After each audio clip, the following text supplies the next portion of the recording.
तुम राम को जान गए लेकिन अपने महापुरुषों को नहीं जान पाए।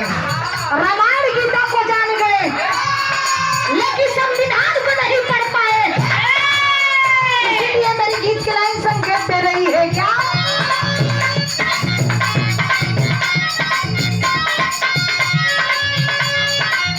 सब जाने ही सबर महान श्री राम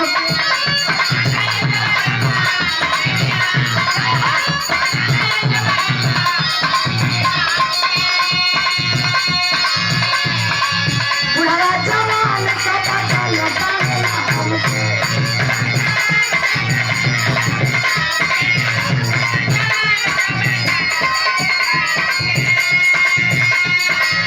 सब जाने ही सबर महान श्री राम के बुढ़ा जवान सब राम के सब नहीं केहू काहे जाने लायक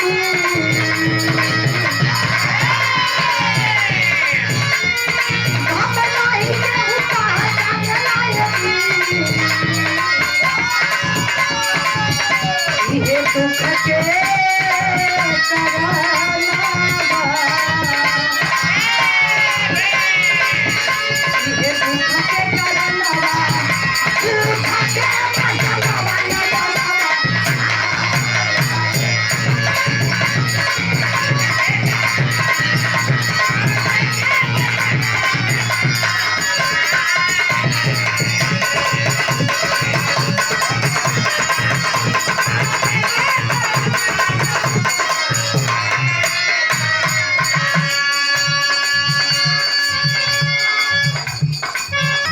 ये बुद्ध के दुख के करनवा बुद्ध के वचन।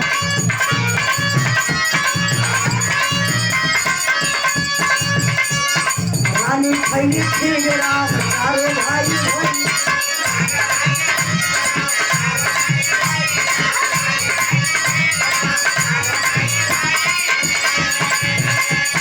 जाने लगा खाने पर घूमे दूधी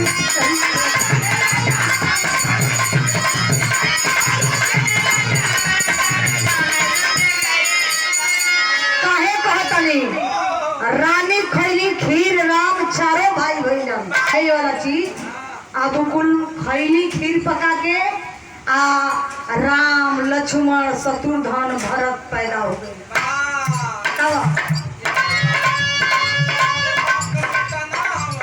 भैया तनी से रुक जा का हो अपने बाप का बेटा ना हम तोहरो बात सही है बहुत तक में जानी वो पकड़ेला बहुत सही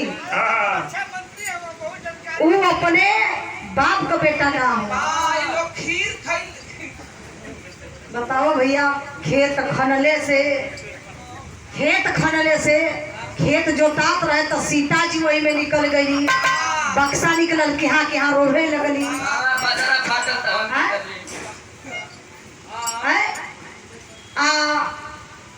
और कनिका कुंड खनात रहे तो उसे दशरथ जी निकल गई। ये लोग धरती सब बतावा भैया आज की डेट में यार कौन लोगन करेला आ खेत खनबा माटी खनबा तो गोजर आ बिच्छू कीड़ा के अलावा कुछ नहीं करी। भगवान पैदा इतनी हमार माई दीदिया एक का जनी ऐसा भाई की केहू का बेटा बेटी ना है तो अने लोगन बतावा बच्चा पैदा ना कइले थी का जरूरत बा ए भैया शादी हो थिया केहू गर्भवती हो जाता तो उसके 3 चबले बच्चा पैदा ना हो जाता तबले हॉस्पिटल में ले जाए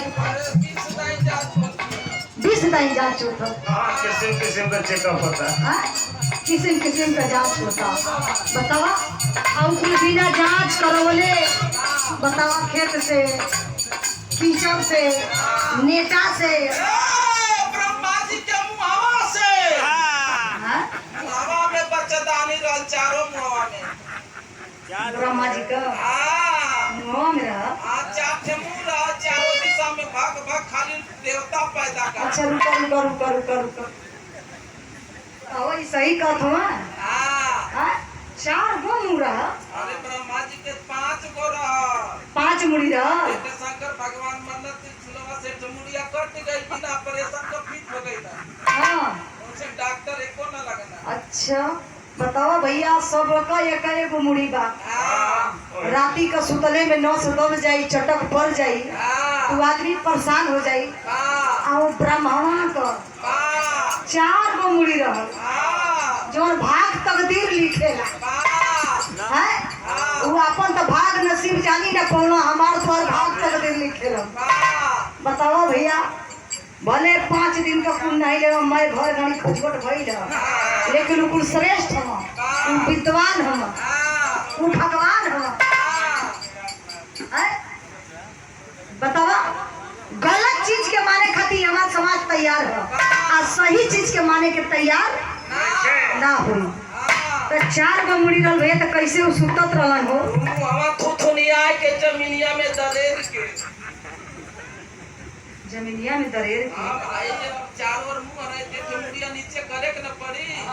प्रैक्टिकल कैले अच्छा, इसका मतलब तू उन्होंने के संग में रहला? हम तो रोज देखी ला टीवीया में। तो चित्रहारे देख के तई बहुजन समाज मूर्ख भइल। वही खातिर तो इस चित्रहारे देख के कि हमार बहुजन समाज भइल बा, गुंगा बहिरा भइल बा। बच्चा बतावा, अब 4 मुड़ी कमाना ही आ जाए तो सीधे कहे कि सारा शैतान। 8 हाथ वाली का लोग पूजा करे जाते हैं। अगर 8 हाथ वाली का वो बहू मिल जा, 8 हाथ का बत्तिया थोड़ा सा, 3 हाथ का चाहे 4 हाथ। हाँ, तो लिया के क्यों तैयार है इतना लोगन से? के तैयार हली आवे के तनी हाथ उठावत। अब 4 हाथ का पत्तो मिल जाए। अमित वाली आएगा हो, वो पसंद करत हम के गुरुजी पर। बतावा, जे अपने मेहरारू पर विश्वास ना करे तो तुम लोग पर का विश्वास करी? आ का आशीर्वाद दे। सीते जी कहली कि हे धरती माई, परीक्षा दे दे थक गए है, ऐसा झूठा भगवान कबो जीवन में मत बनई है। तो वो देखे के मिलेला टीवी में, चित्रहार देखो ले कि धरती माई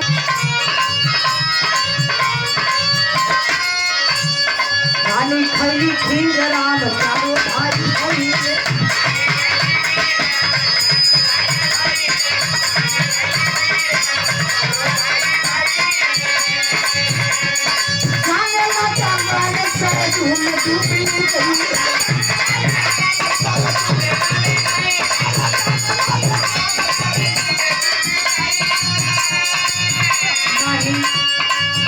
नहीं बुद्ध के